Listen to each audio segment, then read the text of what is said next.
When I moved to the village, I wasn't looking for much, just a quiet place where I could reset my life. It wasn't the kind of spot you'd find on a map. You'd have to know someone who knew someone to even hear about it. But when I arrived, it was everything I'd hoped for. Cobblestone streets, tidy little houses with flower boxes, and a stillness that felt almost sacred. The first odd thing happened before I even unpacked. An older man, gruff and jittery, handed me a sealed envelope. His hand trembled as he passed it to me, muttering something about rules. He wouldn't look me in the eye, just shuffled away before I could ask any questions.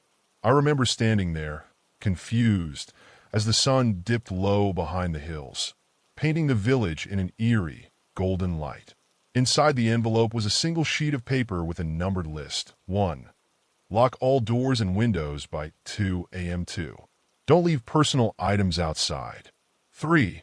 Ignore any sounds outside after dark. 4. If the alarm sounds, stay inside until full daylight. It felt like a prank, but the seriousness of the man's face lingered in my mind. I followed the rules that first night, more out of curiosity than fear. By morning, the village was alive again, bustling like nothing unusual had ever happened. But when I stepped outside to water the plants, I noticed something I couldn't shake. Faint handprints on the outside of my bedroom window, smudged as if someone, or something, had been trying to peek inside. The second night I tried to push the thoughts aside. Maybe the handprints were just kids messing around, though I hadn't seen any kids in the village. I reminded myself that small towns had their quirks, and I didn't want to be the outsider making a fuss. Around sunset, I noticed something else. The streets, lively during the day, emptied fast. People didn't linger to chat like they had earlier. Doors shut, windows closed, and by the time the streetlights flickered on, the village felt abandoned. The silence was thick, like the air before a storm. I locked up early, double-checking every door and window, as if on autopilot. It was only 9 p.m., but the weight of the rules hung over me, unshakable. That night, the noises began. Faint at first, like whispers carried on the wind. I tried to convince myself it was nothing, maybe stray animals or the wind in the trees. But then came the laughter, high-pitched and too close. It wasn't joyous. It was sharp, echoing like it didn't belong to any person. My stomach churned as the sound moved around the house, first at the front door, then by the windows. The temptation to peek was almost unbearable, but the rules were clear. I stayed put, gripping the edge of my chair as the laughter faded into the distance. When the alarm sounded at 4:32 a.m., my pulse spiked. It was louder than I expected, shrill and urgent, cutting through the night like a warning meant just for me.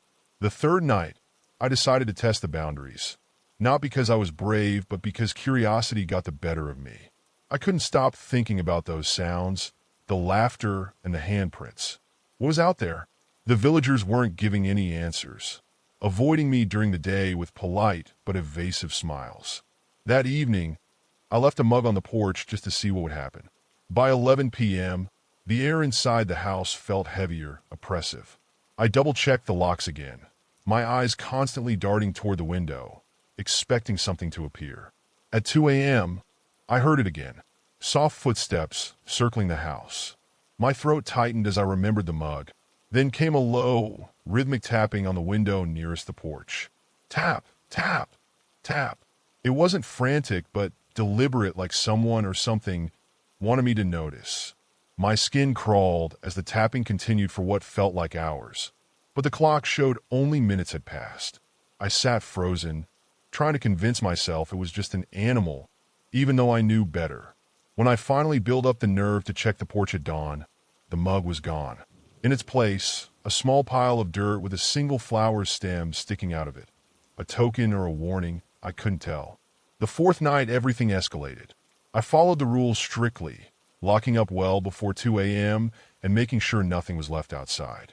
I even blocked out the windows with old sheets, not trusting the curtains to do the job. Still, I couldn't shake the feeling that something was watching me. Around 1 a.m., the sound started again, but this time they were different, more erratic. Footsteps turned to scuffling, like multiple people or things were moving quickly. circling the house. The laughter came back, louder and layered, as if it were coming from several throats at once. Then, at 3:15 a.m., came the voice. It called my name, clear and confident, like an old friend greeting me. The tone was warm, familiar, but the hairs on my arms stood on end. I knew no one in this village could know my name, and yet there it was, spoken again and again, each time more insistent. "Come outside," it finally said, softer now, almost pleading. I clenched my fists, trying to block it out, but the urge to respond clawed at me. Whoever or whatever it was sounded just like my college roommate, down to the slight rasp in his voice. But he lived hundreds of miles away. That's when I made my mistake. I peeked through the gap in the sheet. What I saw through that tiny gap made my stomach lurch. The village didn't look right. The houses, perfectly aligned during the day, seemed twisted, their roofs sagging at unnatural angles. The streetlights flickered, casting shadows that moved as if they were alive. But the worst part was the figures, tall, distorted silhouettes wandering aimlessly, their movements jerky, like puppets with tangled strings. They didn't walk so much as glide, their heads turning sharply as if searching for something. One of them stopped directly in front of my house, its elongated limbs twitching as it tilted its head toward my window. I couldn't see a face, just darkness where it should have been. Before I could pull the sheet back, it moved. Fast. In an instant, it was right up against the window, its hands slamming against the glass with a force that made the entire frame rattle. I stumbled backward, my heart pounding so loud it drowned out everything else. The figure didn't move again but stayed pressed against the glass, its hand impossibly large, covering almost the entire pane. I wanted to scream, to run, but the rules were clear. I couldn't leave. So I sat on the floor, staring at the window as the figure stood there, silent and unmoving, until the alarm shattered the stillness. When the alarm blared, the figure outside recoiled, its hand sliding off the glass with a slow, deliberate motion. I could hear the scuffle of its retreating footsteps blending with the alarm's piercing cry. It wasn't alone. Others were moving now, their shadows stretching unnaturally across the walls of my house. I stayed frozen, clutching my knees to my chest, too afraid to even breathe loudly. The sound of the alarm, shrill and urgent, was almost comforting compared to the heavy silence that followed as the sun's first rays broke over the horizon. By the time daylight fully reclaimed the village, everything appeared normal again. The streets were quiet, the houses upright and undisturbed, as though nothing had happened. I ventured outside, hesitant and shaky, only to find something waiting for me. On my porch was another pile of dirt, this time with a note tucked into it. The handwriting was shaky, almost childlike, and the words made my blood run cold. "This is your last warning. Do not break the rules again." My instincts screamed at me to leave, to pack up and never look back, but something about the village felt like it wouldn't let me go so easily. I had a sinking feeling that I belonged to it now, whether I wanted to or not. The fifth night, I didn't even try to pretend I wasn't terrified. I locked every door, bolted every window, and stuffed towels into the gaps under them, convinced it wasn't enough. My mind raced, replaying the note on the porch over and over. Last warning. What happens after the last warning? I paced the house, checking the time compulsively, dreading the moment the first noise would begin. But something was different this time. The village outside was completely silent. No footsteps, no laughter, nothing. It was worse than the noises. The silence was suffocating, pressing in on me like a weight. Then, just before 3 a.m., the lights in my house flickered. Once, twice. Then they went out completely, plunging everything into darkness. My flashlight was on the kitchen counter, but the thought of walking through the house to get it felt impossible. I stayed rooted to the spot, my breath shallow, listening for anything, a creak, a footstep, anything to tell me I wasn't alone. And then I heard it, the slow, deliberate sound of a doorknob turning.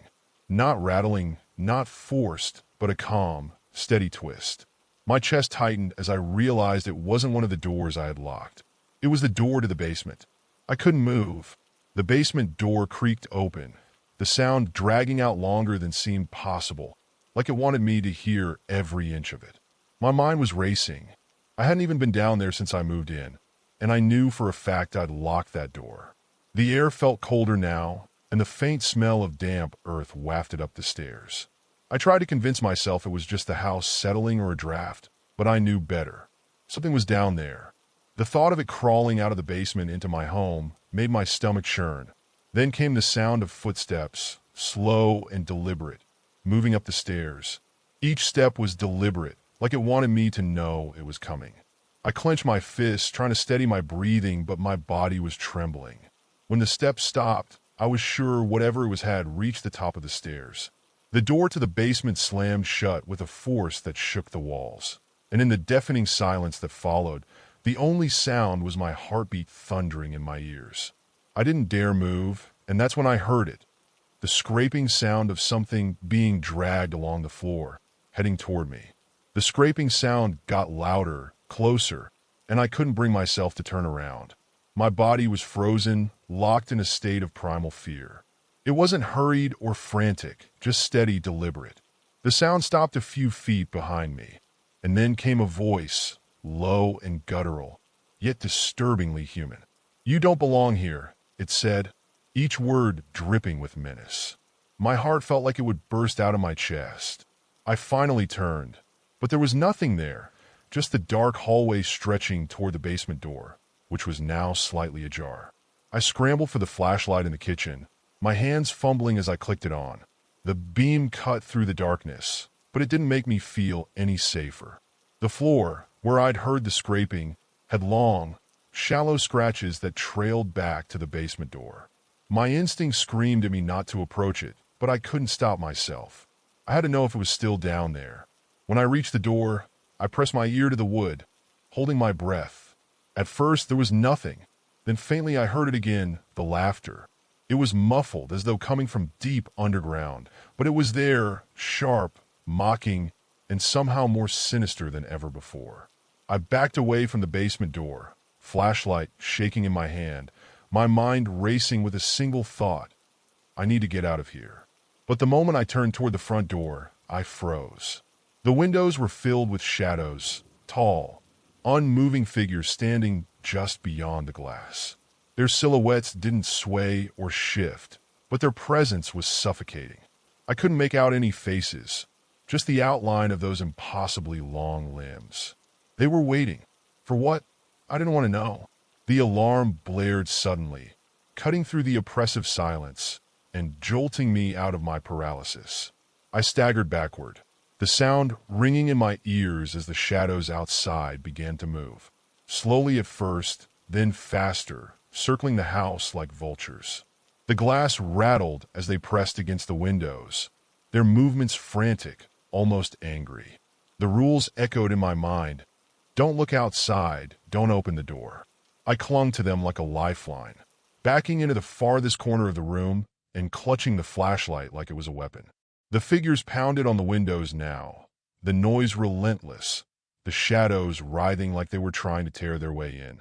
And just when I thought the glass would shatter, it all stopped. The silence after the chaos was worse than the noise. My ears rang from the abrupt end of the alarm, but the house was still, eerily so. I stayed huddled in the corner, gripping the flashlight, my breath shallow and uneven. The shadows were gone, but I couldn't bring myself to check the windows. I told myself to wait until daylight, that if I could just hold on, everything would reset like it had every other morning. But something was different this time. The house felt wrong, heavier, like the walls were closing in around me. Then, I heard it again, the slow creak of the basement door. My blood ran cold as I realized I had left it ajar. I wanted to believe I'd imagined it moving, but the sound was unmistakable. I aimed the flashlight toward the hallway, the beam trembling as I forced myself to stand.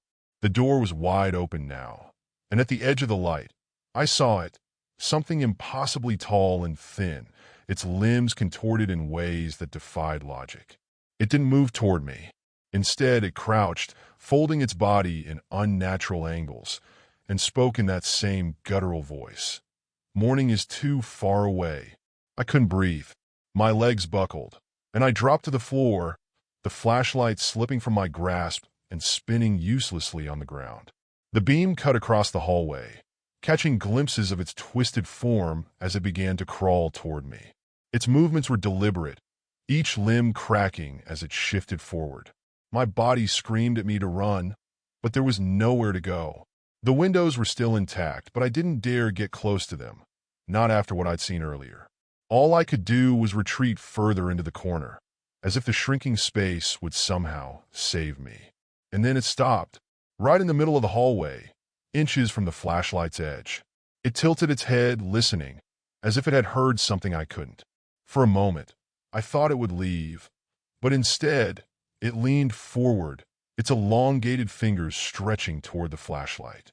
With one swift motion, it crushed the light, plunging everything into total darkness.